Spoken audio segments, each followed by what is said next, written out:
Africa Télévision, la chaîne panafricaine.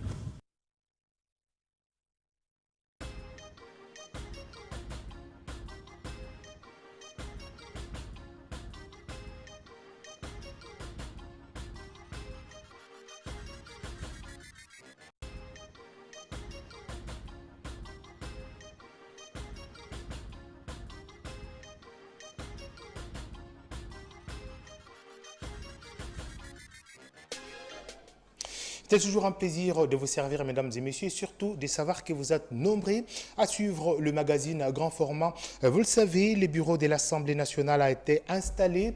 C'est là, après les élections qui ont eu lieu, mais les postes des rapporteurs adjoints au niveau de ces bureaux restent toujours vides. L'opposition parlementaire était devant le Conseil d'État. Est-ce que l'opposition parlementaire va-t-elle finalement revenir à la raison pour occuper ces seuls postes lui accordés par la majorité? La question reste toujours posée. Comment se passera la suite de la vie au niveau de l'Assemblée nationale? La réponse, c'est dans les minutes qui suivent. Le groupe parlementaire appelé à se constituer et déposer leur règlement intérieur ainsi que statut auprès du bureau de la Chambre basse du Parlement, mais également les tractations ont déjà débuté autour de tout ce qui doit être composé comme commission au sein de cette Chambre parlementaire. Est-ce que l'opposition ira jusqu'au bout de sa logique de ne pas y participer? Mesdames et messieurs, nous aurons également à avoir des réponses à toutes ces questions. La coalition, la MOUCA, désormais plateforme politique, mais quelle est la longévité de cette plateforme dont les discordances à l'intérieur sont très visibles? Pour répondre à toutes ces questions, nous recevons sur ce plateau Christophe Lutundula. Il est le président national de l'Alliance des démocrates pour le progrès ADP, mais il est également premier vice-président du G7. Il est également l'un des vice-présidents. Il est l'un des vice-présidents du G7, mais il est également aussi membre d'Ensemble pour le changement. Christophe Lutundula est le secrétaire permanent du bureau politique d'Ensemble pour le changement. Il fait aussi jusque-là office de porte-parole ou c'est pas doyen de l'opposition parlementaire. Bienvenue Christophe Lutundula. Merci beaucoup de m'avoir invité. Une petite correction, nous n'avons pas encore eu de porte-parole de l'opposition parce que le titre de porte-parole est prévu par la loi organique portant statut de l'opposition et on ne peut l'avoir qu'au bout d'un processus qui est bien décrit, qui veut que tous les députés et les sénateurs de l'opposition se retrouvent, élaborent un règlement intérieur et désignent, ça dépend, consensuellement ou par vote, le porte-parole de l'opposition qui, une fois désigné, a statut de ministre d'État et traité comme tel, devient en fait l'interface de l'opposition vis-à-vis du pouvoir établi. Donc je ne suis pas encore arrivé là. J'ai eu la chance d'avoir fait longtemps à l'Assemblée nationale et que les collègues, je les remercie sincèrement. En tout cas, toute ma gratitude à l'égard de ce collègue-là. Et ils m'ont confié d'abord la charge d'être au bureau de la commission spéciale de règlement intérieur comme premier vice-président en leur nom. Et puis après, ils m'ont demandé de coordonner ce que nous faisons jusqu'au moment, et j'espère que ce sera dans 24 ou 48 heures, où nous allons avoir tous les présidents de groupes parlementaires qui vont former la coordination et entre eux, ils vont choisir selon les modalités qu'ils vont fixer qui va commencer. Est-ce que ça sera rotatif? Est-ce que ça sera je ne sais pas quoi? Donc je remercie très sincèrement les collègues pour cet honneur qu'ils m'ont fait. Je ne serai pas seul sur ce plateau, vous le savez, les magazines grand format. Il y a un panel de confrères qui vont m'accompagner pour la deuxième fois sur ce plateau, en tout cas qui devient de plus en plus assez genré. Je vais partager ces plateaux avec d'abord Thierry Bongo d'Africa Télévision. Bienvenue. Merci beaucoup Patrick Odo. J'ai eu peur, genré. Et c'est moi qu'on présente. Et puis voilà, et honneur à la dame. Je termine avec la concert de RTVS1, Fiza Mandiangou. Bienvenue une deuxième fois sur ce plateau. Alors voilà, avec vous, nous allons devoir co-présenter cette émission. Christophe Lutundula, finalement, le bureau de l'Assemblée nationale est installé. Votre poste des rapporteurs adjoints continue à vous attendre. Vous continuez à bouder. C'est ce que la majorité parlementaire dit. L'opposition continue à bouder d'occuper son poste.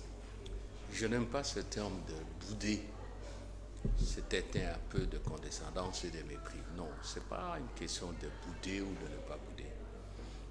Il faut qu'on respecte les lois de la République, les règles du jeu démocratique. Et en l'espèce, il s'agit d'abord d'une loi essentielle, la loi organique portant statut de l'opposition, qui prévoit à son article 11 que le regroupement politique, je peux vous dire, parce que moi j'aime jamais raconter des histoires, qui dit que le groupe parlementaire de l'opposition jouisse d'un droit de représentation proportionnelle à leur poids numérique dans les assemblées délibérantes. Et à l'article 28, la même loi dit que cette proportionnalité doit figurer déjà dans le règlement intérieur des assemblées délibérantes. Assemblées délibérantes, entendez, l'Assemblée nationale, le Sénat, les assemblées provinciales, le conseil urbain, les conseils communaux, le conseil de secteur et de chefferie. Donc partout, il faut une représentation proportionnelle. Ces dispositions pertinentes ont été reprises dans le règlement intérieur de l'Assemblée nationale, parce que l'article 28 dispose clairement aussi que les règlements de ces assemblées délibérantes doivent se conformer aux dispositions de la loi organique. C'est ainsi que chez nous, vous avez d'abord l'article 25 du règlement intérieur qui dit que le bureau est constitué en tenant compte de la configuration politique de l'Assemblée nationale, notamment du genre et de province, et l'article 26 qui décrit dans le concret, qui détermine les modalités pratiques de cette représentation-là. Donc ce sont ces dispositions impératives qui ont été violées et nous ne pouvons pas faire comme si c'était de la blague. Et merci pour la question, parce que les gens racontent mille et une choses. Oh, la chaise vide, c'est la lutte de positionnement, l'opposition commet une erreur. Non, il faut qu'on arrête ce genre de critiques dans notre pays. Après tout, mes chers amis, à supposer qu'on nous donne les deux sièges, 113 personnes, est-ce que vous allez faire avec 2 sièges? Pas du tout. Et moi, j'étais au bureau de l'Assemblée par 2 fois, deuxième vice-président, premier vice-président. En fait, les fonctions les plus déterminantes au sein du bureau, c'est la fonction du président et celle du questeur. Vous comprenez pourquoi? Donc, ce n'est pas ça. Le vrai problème, c'est notre attitude commune vis-à-vis des règles du jeu. Si, dès le départ, nous acceptons que le fait majoritaire signifie le diktat d'une famille politique qui estime qu'elle a un nombre de députés plus élevé et qu'à tout moment, lorsque cette famille politique veut violer la loi, elle nous renvoie à la plénière qui, en violation de la loi, vote. Parce que il faut aussi préciser à l'intention de ceux qui nous écoutent que lorsque nous disons que la plénière est souveraine, en fait, en termes simples, ce n'est pas différent de ce qu'on dit en droit administratif, le pouvoir discrétionnaire. La plénière n'est pas un État dans un État. Il faut qu'on se comprenne bien.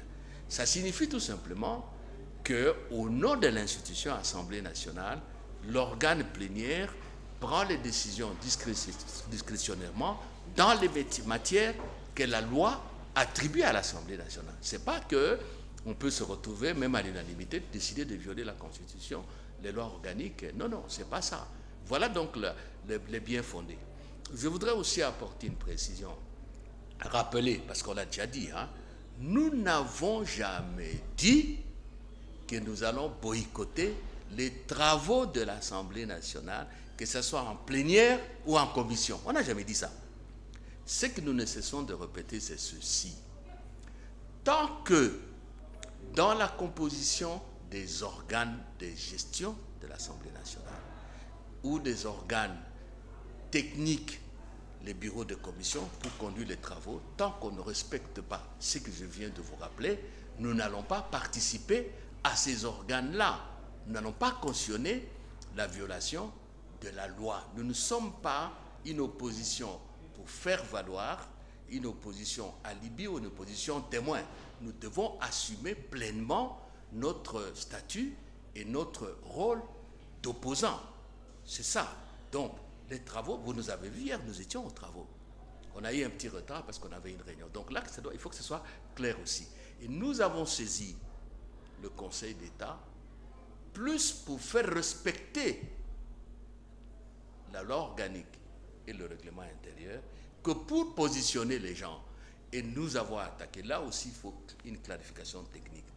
Nous n'attaquons pas, disons, notre requête, ce n'est pas en annulation de l'élection, c'est une requête en annulation des décisions administratives. Elles sont deux.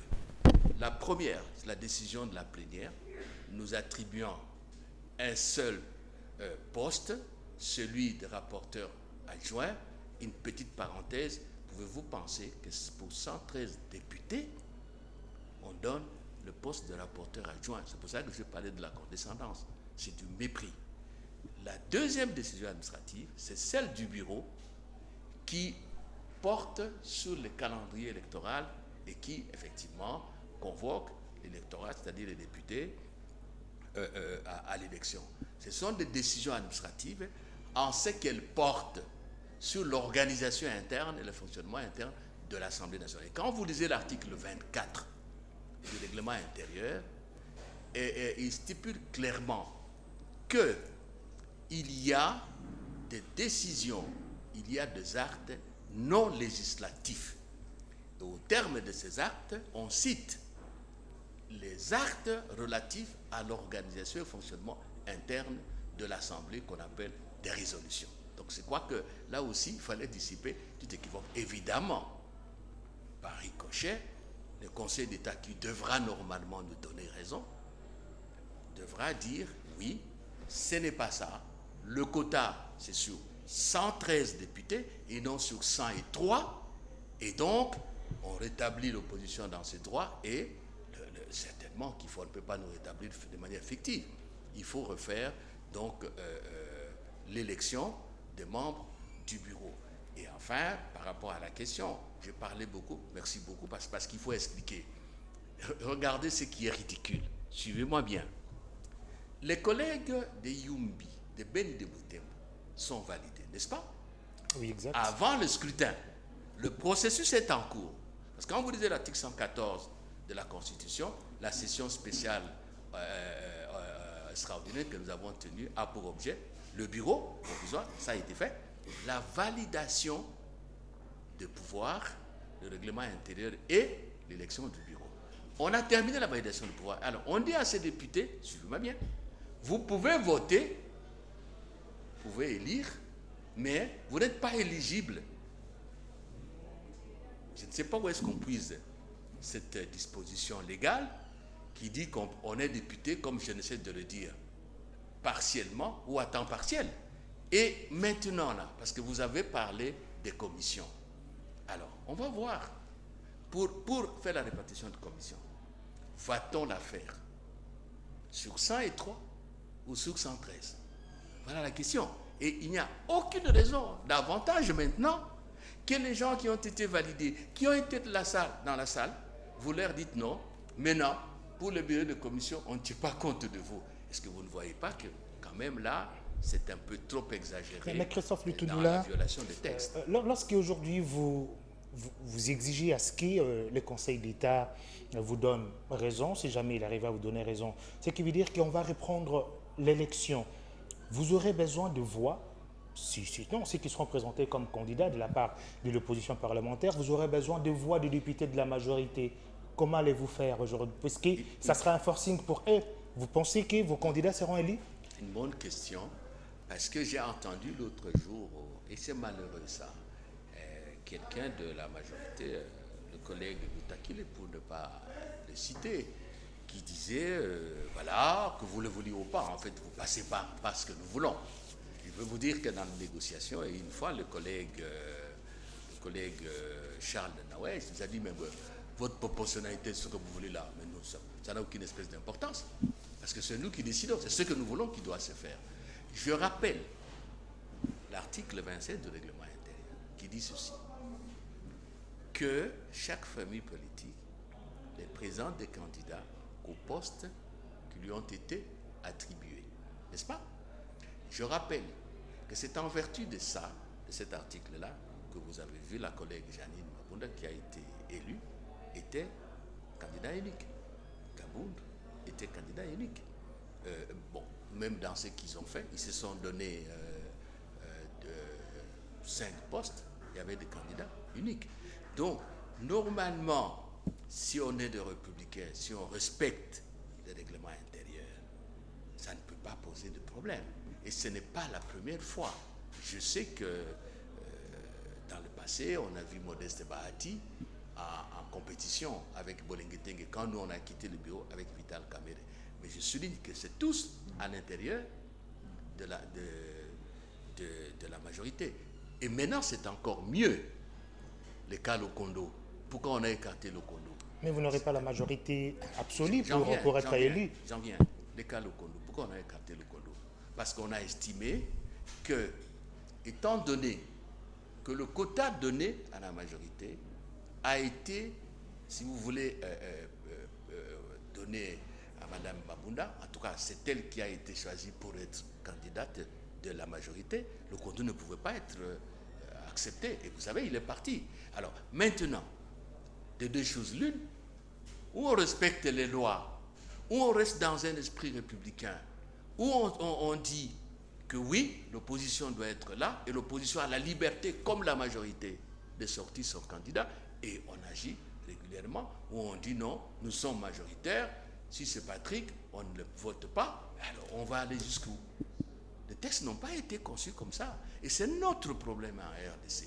On fait comme si il n'y a pas de texte. On fait comme si le consensus politique n'a pas de raison d'être. Écoutez, Patrick, on nous appelle quoi? Une représentation nationale, n'est-ce pas? Est-ce que j'invente? C'est-à-dire que c'est la nation congolaise représentée dans sa diversité, dans sa complexité politique et sociologique. Donc si on veut faire avancer les choses dans notre pays, ça ne poserait pas de problème. Vous savez que dans d'autres pays, la France, la Belgique ou ailleurs, on ne vote même pas. Dès qu'on sait que Thierry a été désigné par la majorité, là, en France, je crois, chaque groupe parlementaire a un vice-président. Et le nombre de questeurs est égal au nombre de groupes parlementaires. C'est automatique. Et ça continue comme ça. Pourquoi chez nous, alors que le pays souffre, alors que le peuple nous attend, nous perdons du temps par des futilités de positionnement? C'est fort regrettable. Nous devons en rougir. Nous devons en rougir. Il n'y a pas un pays qui nous attend. Ne fût-ce que parce que le fait que, économiquement, on est par terre. Il y a eu l'embellie de cuivre et du cobalt. On a gagné combien? Est-ce que vous le savez, vous qui êtes de la presse? Moi, je suis un politique, je ne le sais pas. On a fait quoi avec cet argent? Et cette embellie est passée. Zéro. Le budget est parti de 9 milliards à 4 milliards, même 2 milliards. Il y a des problèmes tels que ce type de querelles ne font que nous ridiculiser. Et ça pose fondamentalement, mes chers amis, la question de la qualité du leadership politique, de la qualité de nos élites politiques, économiques et sociales et du niveau général de maturité politique. Et aujourd'hui, Christophe Lutundula, je reviens encore sur votre requête au niveau du Conseil d'État. Où en est-on aujourd'hui avec le résultat que vous attendez au niveau du Conseil d'État? Bon, vous savez, je parle un peu comme ancien magistrat, il y a des procédures, des formalités. Je pense que la semaine prochaine, nous pourrions être fixés sur la date d'audience. Voilà, nous avons déposé la requête avec toutes les pièces. Bon, le Conseil d'État a une programmation. Hein. Il y a une programmation des audiences et tout, donc c'est à ce niveau-là. Il a pris l'élection qui s'est passée au niveau de l'Assemblée nationale sous réserve. Est-ce que vous espérez aujourd'hui avoir gain de cause dans votre démarche? Je vous ai lu le texte. En fait, brièvement, où est le problème? La majorité a considéré que les 10 députés que nous avons gagnés à Béniville, Béni Territoire, Butembo, ne pouvaient pas être pris en compte. Vous avez suivi ça. Et que donc, nous restons à 103 députés. Nous, on a dit non. Nous sommes à une session extraordinaire, spéciale, pour la validation.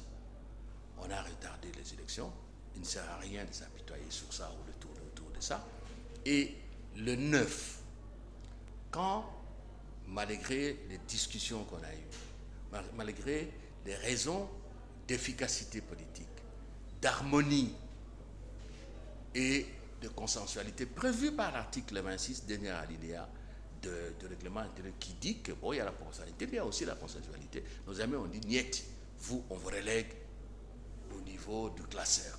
Je m'excuse, je respecte la fonction, mais je suis réaliste, j'ai déjà été au bureau 2 fois, je sais quand même le rapporteur adjoint, il a un pouvoir d'intervention assez limité. Et s'il est seul par-dessus le marché, il ne peut rien influencer, c'est faire valoir. Au moment où on fait le PV, la CENI proclame le résultat. Vous avez suivi le 9. Et le 10, nous avons écrit au bureau, j'ai la lettre ici, elle est là, avec accusé de réception, pour dire au bureau, écoutez, il y a la proclamation des résultats qui vient d'intervenir. On n'est pas encore passé au vote. Il faut tenir compte de ces gens-là. Il y a une arithmétique que je peux vous lire ici, mais ça va vous prendre le temps. Il y a d'autres matières à utiliser. Ce qui allait donner 113 députés pour nous et 387 pour eux. Grosso modo, après le calcul et tout. Maintenant, on n'a même plus cherché le consensus. On a fait tout simplement un simple calcul arithmétique.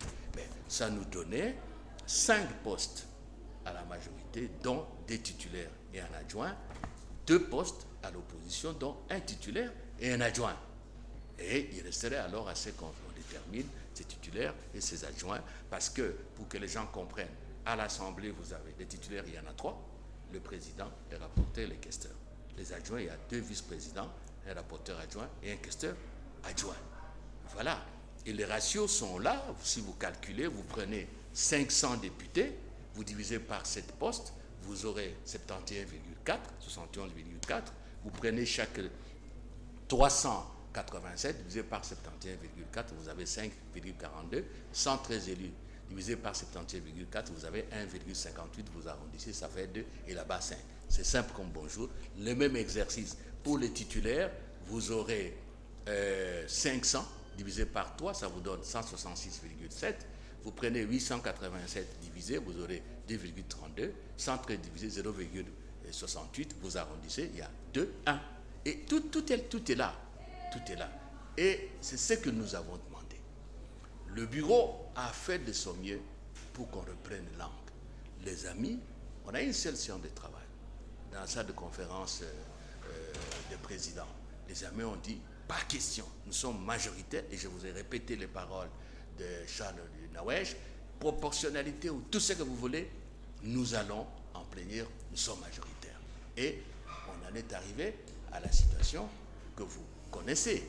Donc, aujourd'hui, par rapport à votre question, nous avons saisi la Cour, le Conseil d'État, pour dire qu'il faut qu'on applique la loi. Et je vous ai expliqué longuement ici que dès qu'on est validé, on jouit de tous les droits. On nous a dit, non, le processus est en cours, on va élire. Mais vous êtes de la presse, peut-être que vous n'avez pas fait attention. Le jour de la validation, on a modifié le calendrier électoral. Le 17, parce que la validation de nos collègues s'est intervenue à la séance, je crois, du 17. Et le calendrier a été modifié tel qu'on a eu des élections le 24, une semaine. Voilà. Donc, c'est pas comme les gens disent, c'est pour se positionner, la chaise vide. Mais il n'y a pas une chaise vide. Et vous faites confiance au Conseil d'État? Vous avez été à la Cour constitutionnelle avec votre candidat de l'opposition. Vous savez comment ça s'est terminé. Et aujourd'hui, qu'est-ce qui fait que d'un coup, l'opposition, si pas l'opposition parlementaire aujourd'hui, estime qu'il faut faire confiance aux cours des tribunaux congolais? Nous sommes prisonniers de notre allégeance à la République. La République, ce sont des institutions. Et dans les institutions, vous avez les normes et les structures. Nous ne pouvons pas dire que nous sommes républicains, nous militons pour l'état de droit et ignorer l'existence de ces lois et de ses institutions. Ça, c'est un cas de conscience. Mais comme citoyen, comme politique, moi, je considère que les hommes politiques, nous devons servir de modèle. Nous devons nous adresser au Conseil d'État. Ça, c'est clair. Et aujourd'hui, tel que le Conseil d'État travaille jusque-là, il n'y a aucune raison objective qui puisse faire que nous ne fassions pas confiance aux magistrats du Conseil d'État. Donc, nous continuons à faire confiance à ces magistrats-là plutôt. Nous avons confiance en eux et nous espérons que les choses sont tellement claires qu'on doit nous donner raison. Si on dit que nous avons tort, je vous ai demandé de réfléchir avec moi. La semaine prochaine, le bureau nous a dit organisez-vous pour constituer de groupes parlementaires. Dans l'opposition, je crois qu'on en aura à peu près 3. MLC allié, je crois AMK est allié, et puis il y a le groupe G7, MS et ADD. On va trouver dans les heures qui suivent la dénomination de notre groupe. Et nous devons en fait avoir chaque groupe parlementaire selon le règlement intérieur, doit avoir son règlement intérieur.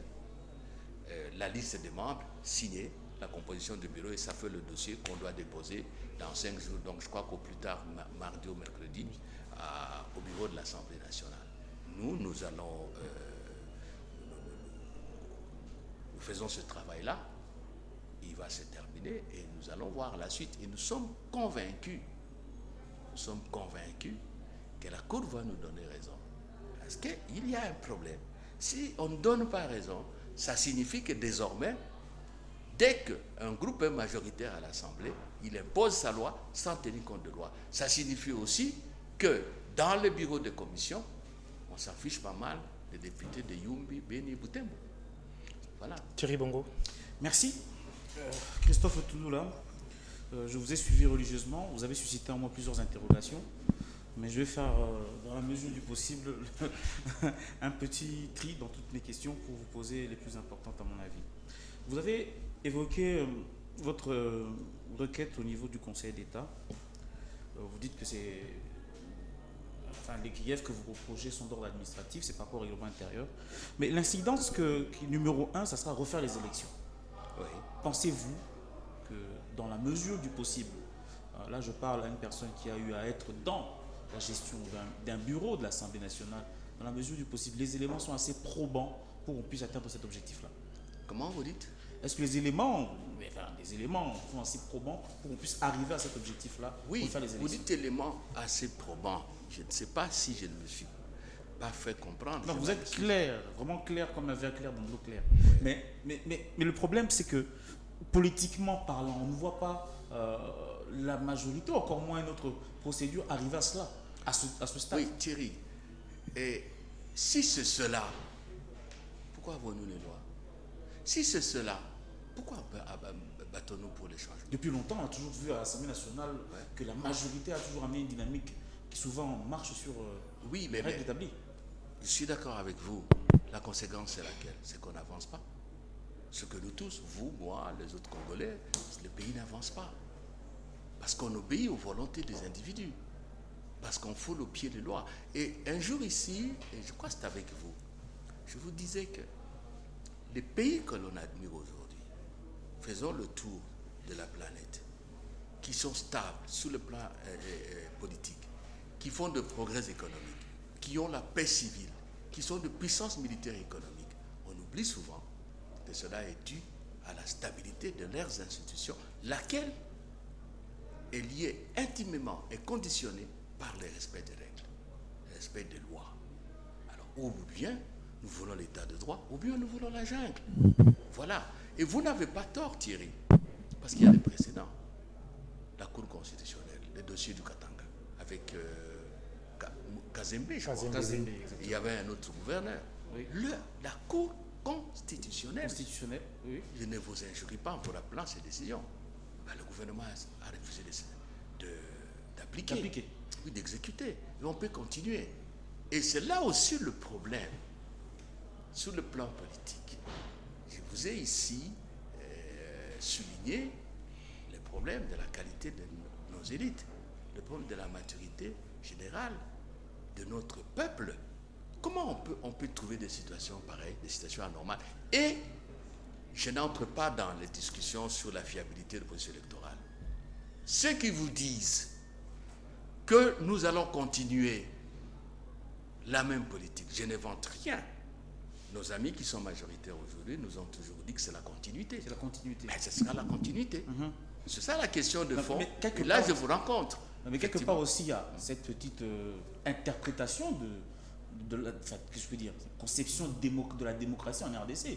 On a toujours tendance à penser qu'en RDC, la démocratie, c'est la loi du plus fort, la loi de la personne majoritaire, c'est la loi de la majorité. Est-ce que quelque part, pendant ces deux dernières décennies où on apprend à être démocrate, on n'est pas en train de se dévier par rapport aux principes qui sont intrinsèques à la démocratie? Vous posez vraiment des questions de fond et j'en suis content. Là, vous avez une série d'éléments d'analyse. Il y a d'abord la question de la qualité de notre personnel et de notre leadership. Ce n'est pas aujourd'hui qu'on le dit, hein. Même les économistes dans tous les domaines, on dit qu'ils n'ont pas un leadership qui convient. Mais il faut voir aussi la formation de cette majorité. Tenez Thierry, en 2006, le volume du contentieux électoral, c'est-à-dire de la contestation, était au niveau de 300 recours. En 2011, On a augmenté. une croissance au double. Il y a aussi augmentation aussi des Maintenant, de candidatures. c'est 1000 et d'un. Mais c'est aussi la croissance de candidatures. Oui, aussi. oui. Et c'est 1000 et d'un. Il n'y a pas vraiment une relation liée au fait, parce qu'il y a beaucoup de candidats, qu'il y a beaucoup de recours. Non, si les élections sont bien faites, ça ne donnera pas ça. Donc, c'est assez symptomatique. Cette croissance exponentielle qui passe par rapport aux premières élections du simple au triple, au quadruple même, c'est-à-dire de 300 à 1200 et d'un, ça doit nous interpeller. Ça doit nous interpeller. On devrait s'attendre normalement à ce qu'à chaque processus électoral, il y ait de la valeur ajoutée, c'est-à-dire de l'amélioration. Tel n'est pas le cas chez nous. Nous sommes un cas atypique, très riche, très pauvre, avec des institutions auxquelles on ne croit pas. On a adopté une constitution élaborée par nous-mêmes, 85% je crois.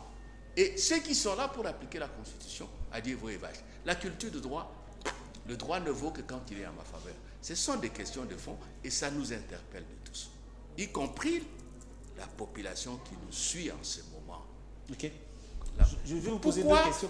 Qu'est-ce que signifie une élection?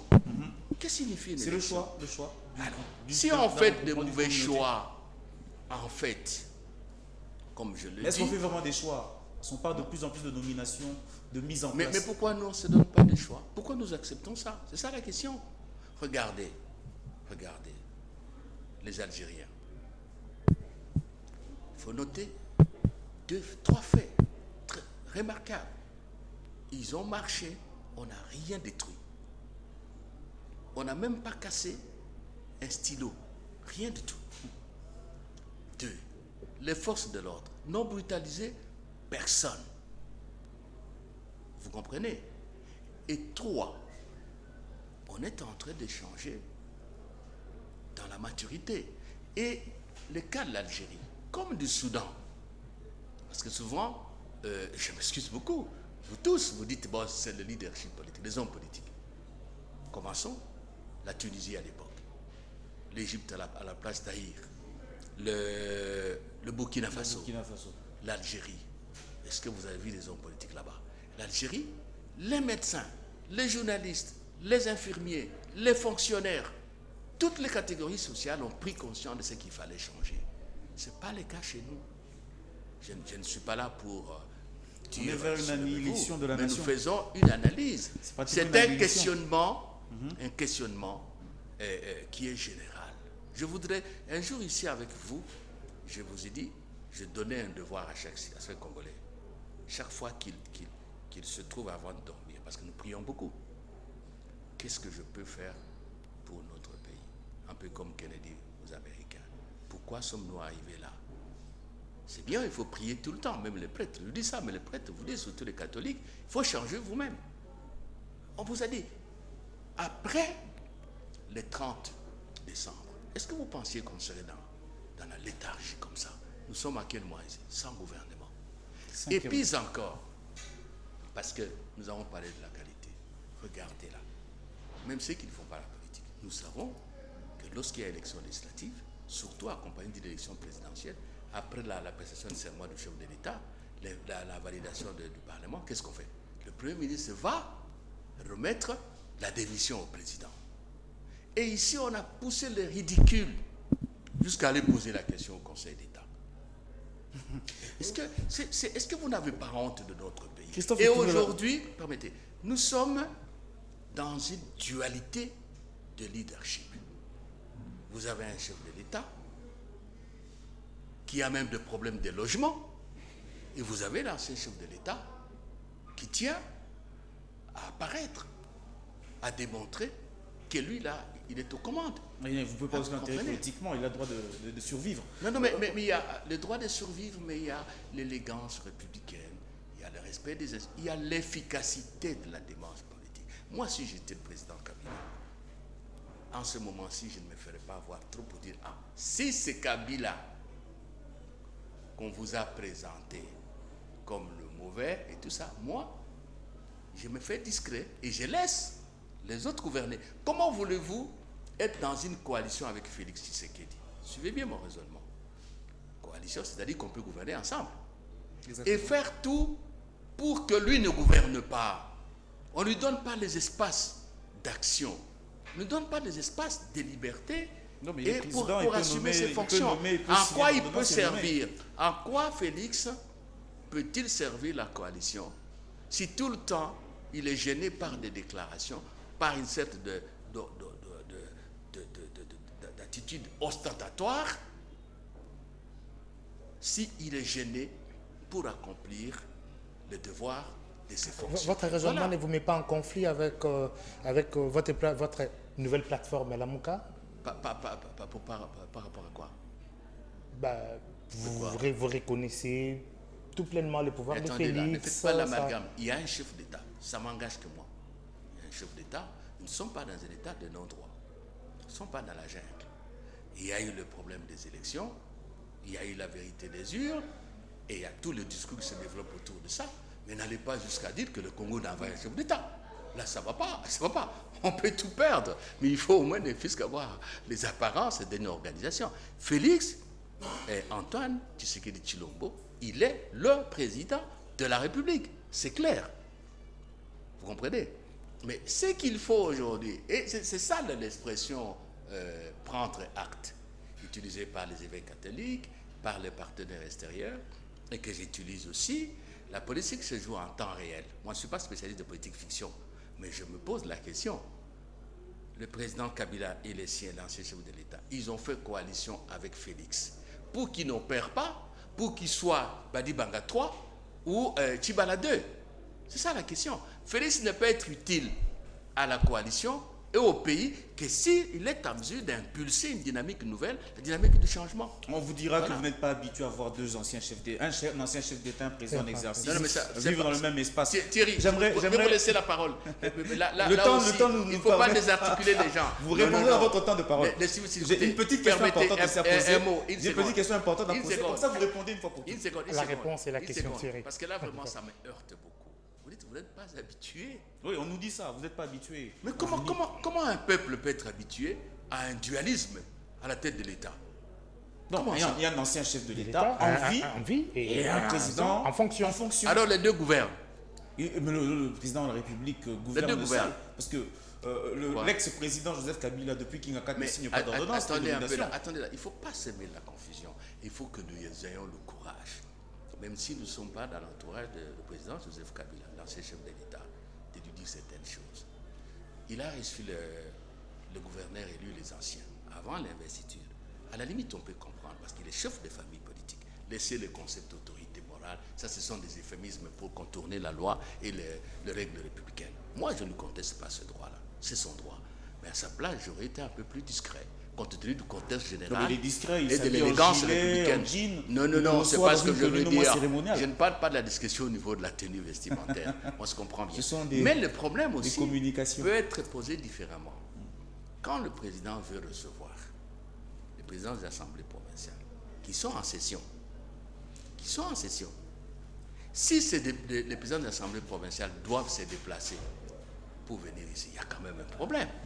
Ils ne sont pas en vacances. Si en vacances, chacun se replie dans sa famille politique. Donc, toutes ces délicatesses-là, il faut qu'on le dise, qu'on les explique à l'ancien chef d'État pour que ça ne pose pas de problème. Et c'est ça la République. Ça viendra.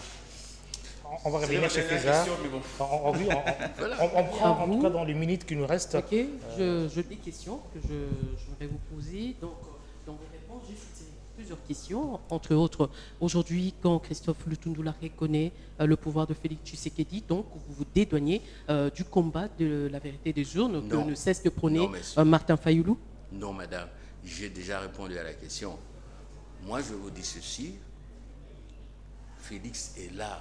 Je l'ai déjà dit sur Top Congo. Mais la question des élections, de la qualité des élections, elle est posée. Si vous ne la posez pas, comment allez-vous éviter les mêmes dérapages à l'avenir? Comment allez-vous éviter la même honte à l'avenir? Peut-être parce qu'on n'a pas tenu compte des erreurs du passé que nous sommes tombés dans cette honte, dans ce travers. Vous comprenez? De deux choses l'une. On dit, il n'y a pas d'autorité en RDC et on va dans toutes les directions. Où on dit, il y a une autorité, fût-elle minimale, fût-elle contestable, fût-elle sujette à caution en termes de légitimité, et je suis de l'opposition. Je ne peux pas vous dire le contraire. Et alors, on s'organise pour qu'à l'avenir, ça n'arrive pas. Et c'est ça l'essence de ce qui s'est passé, la mutation de la MOUCA en plateforme électorale, en une opposition républicaine, institutionnelle. Et c'est pour ça que nous sommes à l'Assemblée nationale. Donc, il y a M. Mbombo qui nous a écrit et qui dit « La MOUCA ne doit pas laisser le combat de la vérité des urnes, sinon les élections en RDC n'auront plus son sens. » La vérité des urnes, c'est un capital et vous ne faites que m'appuyer. C'est ce que je suis en train de vous dire. Et l'affirmation, elle est bonne. Si on considère qu'il n'y a rien eu, si on n'a pas la mémoire de l'histoire. Et c'est ce que je reproche aussi à la majorité actuelle, au FCC. On ne tire pas les leçons de l'histoire. On sait de quelle manière cette majorité a été constituée. Je vous ai donné un paramètre, le taux de croissance du contentieux électoral. Les gens sont bons, les Congolais ne veulent pas troubler la paix civile. Et alors on se dit, on est majoritaire, on fait ce qu'on veut. Ce n'est pas ça. Et la vérité des urnes, ce discours-là, que tiennent les Congolais de l'opposition, de la société civile, veut dire ceci. Ça n'a pas été bon. Il ne faut pas refaire ça. Il faut corriger. Et je suis d'accord avec ceux qui tiennent le discours de la consensualité nationale. En termes de réconciliation, parce que Félix Tshisekedi lui-même, tant pendant sa campagne que lors de son discours d'investiture, il a parlé de la réconciliation. Et la réconciliation signifie entre autres aussi corriger, réparer, accepter justice. Pas gagner les élections. Oui, je rappelle ici aussi que vous êtes membre de la coalition Lamouka et aujourd'hui la coalition Lamouka s'est transformée en plateforme politique. Est-ce que nous pouvons déjà avoir de grandes lignes des objectifs que vous comptez attendre dans cette nouvelle coalition? Oui, il faut lire la convention qui a été signée. D'abord, je reprends ce que je dis. Il faut retravailler la convention. Je souligne, j'affirme avec force que la MOUCA ne peut pas être considérée comme une association d'anciens candidats à la présidentielle.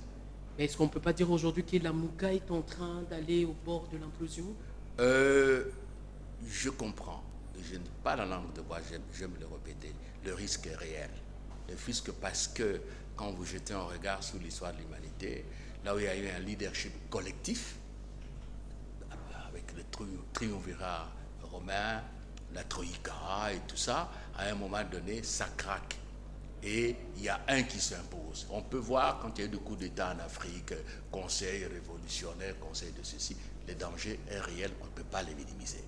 Mais le tout dépend de la sincérité et de la capacité de création de mécanismes et des institutions, des règles qui nous permettent de coexister dans le respect de notre autonomie, de l'autonomie d'un chacun, de la liberté d'opinion. C'est la démocratie. On ne peut pas évoluer en monolithisme. C'est quand vous évoluez en monolithisme que ça craque. Et là, effectivement, Madame Feza, le défi est réel. Et notre combat aujourd'hui, il demeure. D'autant plus que je venais de parler longuement pour vous démontrer que rien n'a changé, c'est la continuité. C'est-à-dire, en fait, c'est la destruction, c'est le délabrement du pays. En fait, c'est tout ce qu'on a connu avant. Donc, nous avons du pain sur la planche. Vous avez raison. Vous avez raison. Mais je fais confiance à ceux qui sont là et j'exige qu'il faut mieux structurer notre débat. Vous ne pouvez pas avoir une pyramide avec 5 compatriotes qui décident de tout. Il faut créer des espaces pour les autres personnalités, les autres cerveaux. On a dit d'ailleurs dans la Convention que les partis peuvent adhérer, que d'autres plateformes peuvent adhérer. Ils vont adhérer pas pour faire valoir, c'est pour apporter une contribution. Et si nous ne sommes pas en mesure de mobiliser, d'avoir un autre discours, d'être vraiment une alternative crédible vis-à-vis des Congolais, ça ne vaut pas la peine, ça va capoter, ça sera l'échec. Aujourd'hui, excuse-moi Patrick, en tout cas dans le meeting de Martin Fayoulou, il a évoqué plusieurs problèmes qui bloqueraient l'avancement de ce pays, entre autres l'accord entre Joseph Kabila et Félix Tshisekedi. Et au cours de son meeting, il a demandé également à Félix Tshisekedi de démissionner parce que cet accord lui bloque dans le bon fonctionnement de son pouvoir. Il n'arrive pas à bien exercer son pouvoir, donc il a demandé à ce que Félix Tshisekedi puisse démissionner de ses fonctions du fait qu'il n'a pas la légitimité de la population. Êtes-vous de cet avis? Moi, je dois vous dire que les négociations et les accords font partie de la vie politique démocratique. Ou bien vous affrontez armes à la main, ou vous négociez. La gouvernance démocratique, elle est un processus de médiation, de négociation, de conciliation permanente. Ça, c'est très clair. Et tout dépend maintenant du contenu de l'accord. Et là, effectivement, le problème de cet accord-là se pose. Nous-mêmes aussi, on a une convention, non? La convention qui crée la MOUCA. OK. Donc, de ce côté-là, moi, je ne suis pas heurté qu'il y ait un accord, mais c'est le contenu qui pose problème.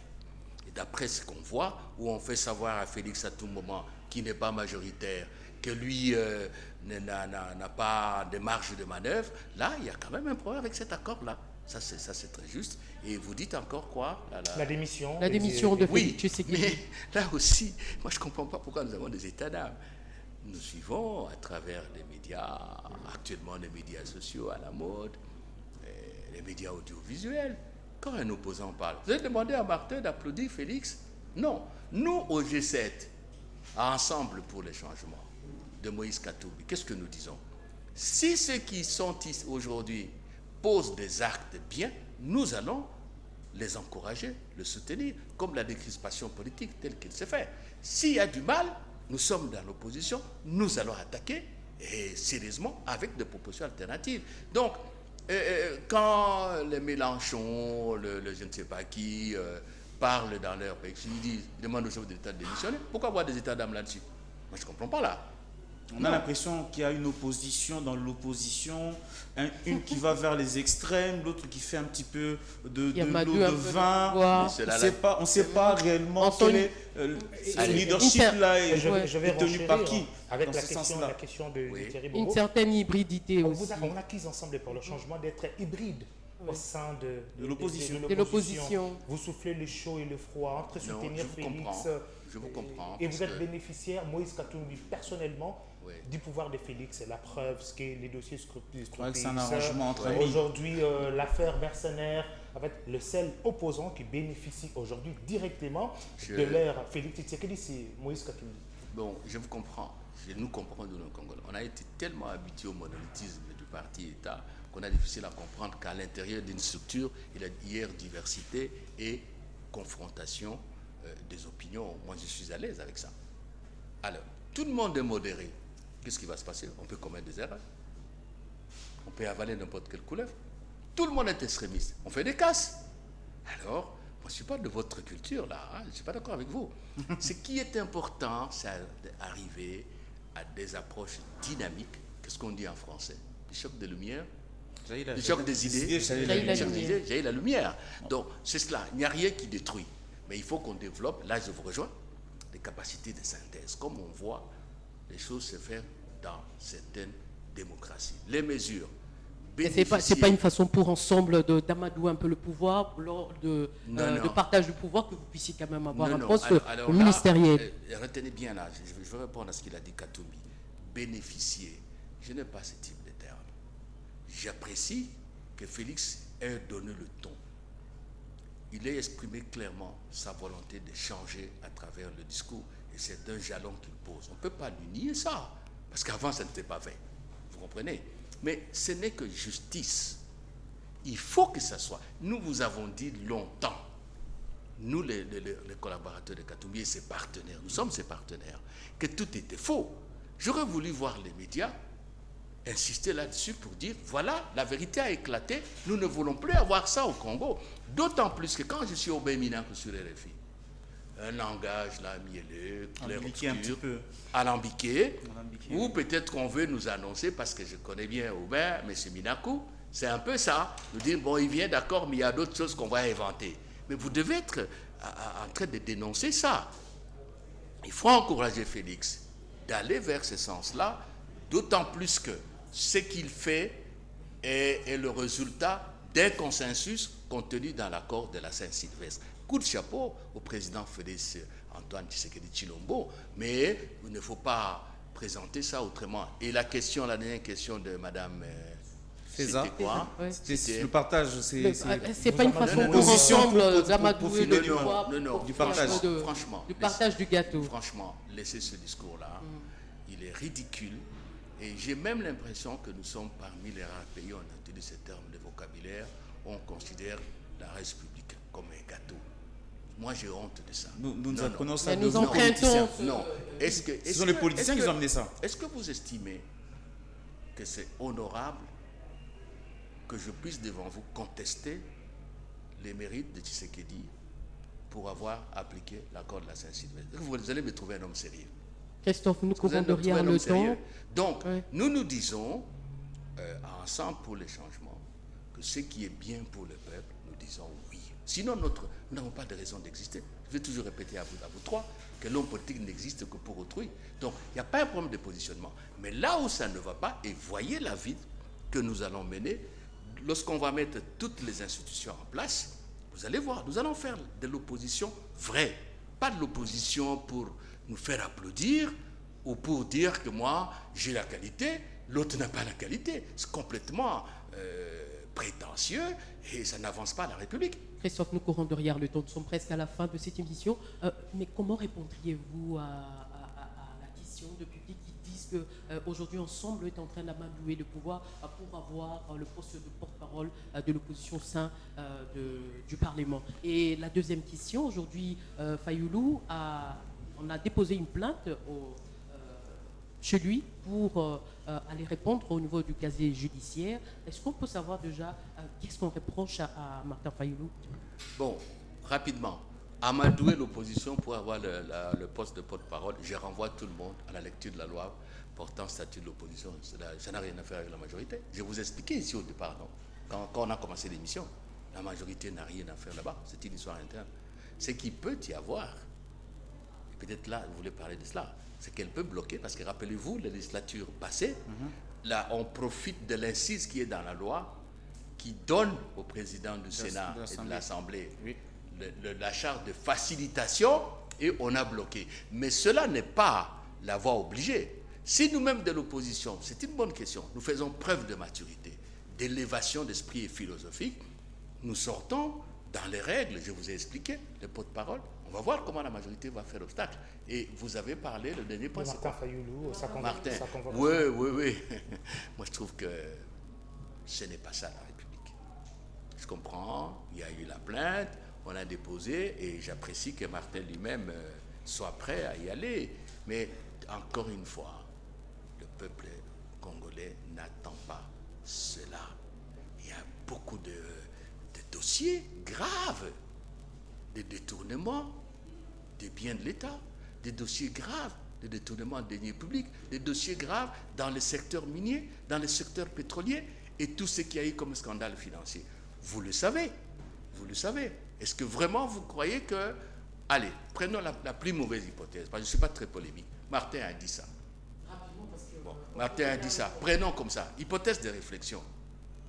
aujourd'hui, est-ce qu'il y a une conséquence? Est-ce que c'était fait? Est-ce que la population a suivi? Mais par contre, le pillage de l'État, il est systématique. Nous souffrons de cela. Donc, moi, je dis à monsieur le procureur de la République générale près de la Cour de cassation, je ne sais pas à quelle juridiction, à quel office du ministère public que ça se trouve le dossier, je dis à tout le monde, ce n'est pas là le problème de notre pays. Ce n'est pas là.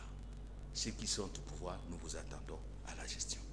Pas à la gestion des déclarations de Fayoulou, mais à la gestion des problèmes des Congolais. Si on fait ça, eh bien, ça va être très bien. Et je dis à la majorité, c'est peut-être ma dernière parole, il faut faire attention. Il faut bien tirer les leçons de l'histoire au Congo, en Afrique et dans le monde. Et surtout, je répète ce que je ne sais de dire que ces derniers temps, être majoritaire dans les conditions que l'on sait, ce n'est pas une licence pour tout faire comme on veut. Attention, attention, ça va éclater au moment où on s'y attend le moins. Merci Christophe Lutundula d'avoir accepté de répondre à nos questions. Un grand merci à tous les confrères qui m'ont accompagné. Le numéro bas de l'écran, vous pouvez participer à cette émission. Cette émission vous sera postée dans les heures qui suivent sur YouTube. Nous nous retrouvons la semaine prochaine pour un nouveau numéro du magazine Grand Format. Merci.